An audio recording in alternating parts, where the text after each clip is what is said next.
At My Dog Died, we understand the pain and are here to support you.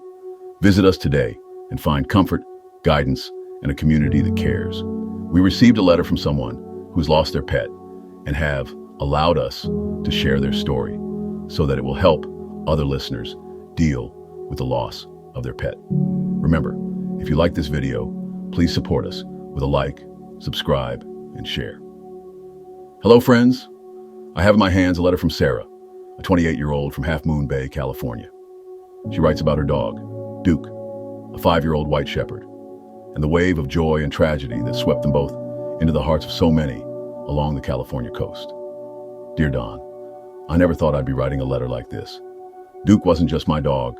He was my partner in the ocean, my lifeline through the hardest days. And the warm, sandy fur I buried my face into whenever life felt too heavy.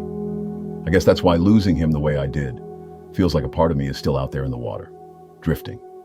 I met Duke when he was just 8 weeks old, all fluff and oversized paws. From the start, he wasn't like other puppies.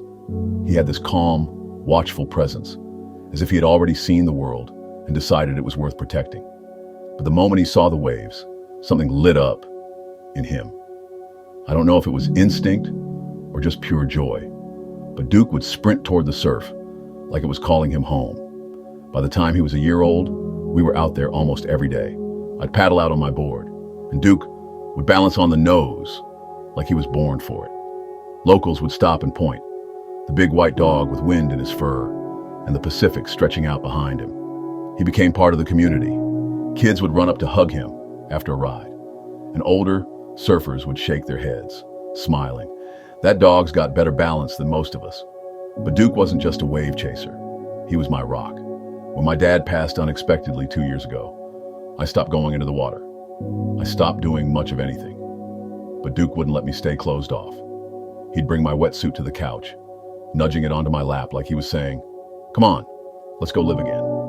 And somehow he pulled me back into the sun, the salt, and the laughter that I thought I'd lost forever. It happened 3 weeks ago. The ocean was restless but beautiful. One of those moody mornings where the fog clung low and the swells rolled in like slow giants. We caught a few small waves together, Duke as steady as ever.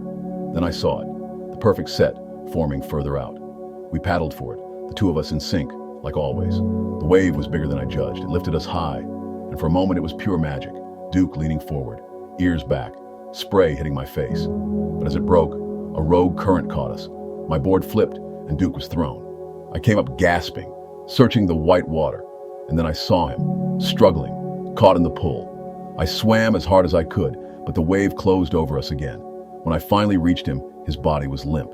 I pulled him to shore, performing CPR with shaking hands, my tears mixing with the seawater on his fur.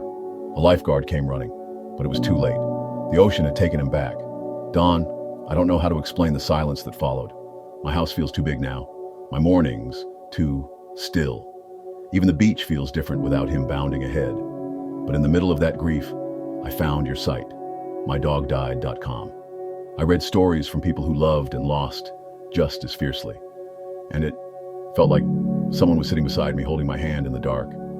It reminded me that the pain is just proof of the love, and that Duke's joy, his courage, and his goofy, sandy grin will always be part of me.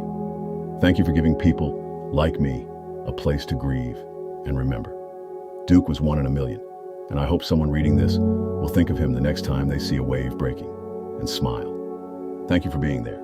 Sarah, Half Moon Bay. I had to put the letter down for a moment.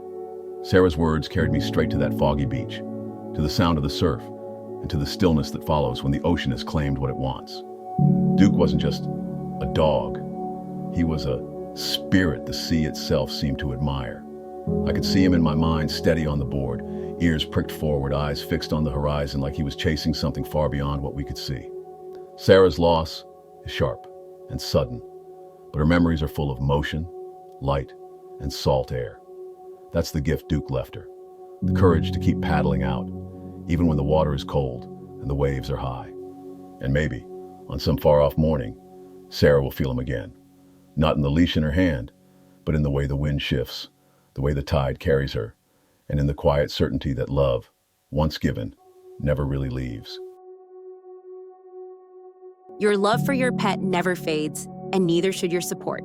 If you're grieving, don't go through it alone. Visit mydogdied.com or call us at 8559252658 and connect with those who truly understand. Healing starts here. Remember, if you like this video, please support us with a like, subscribe, and share. If you have a story that you would like to tell us, your dog stories at mydogdied.com at gmail.com.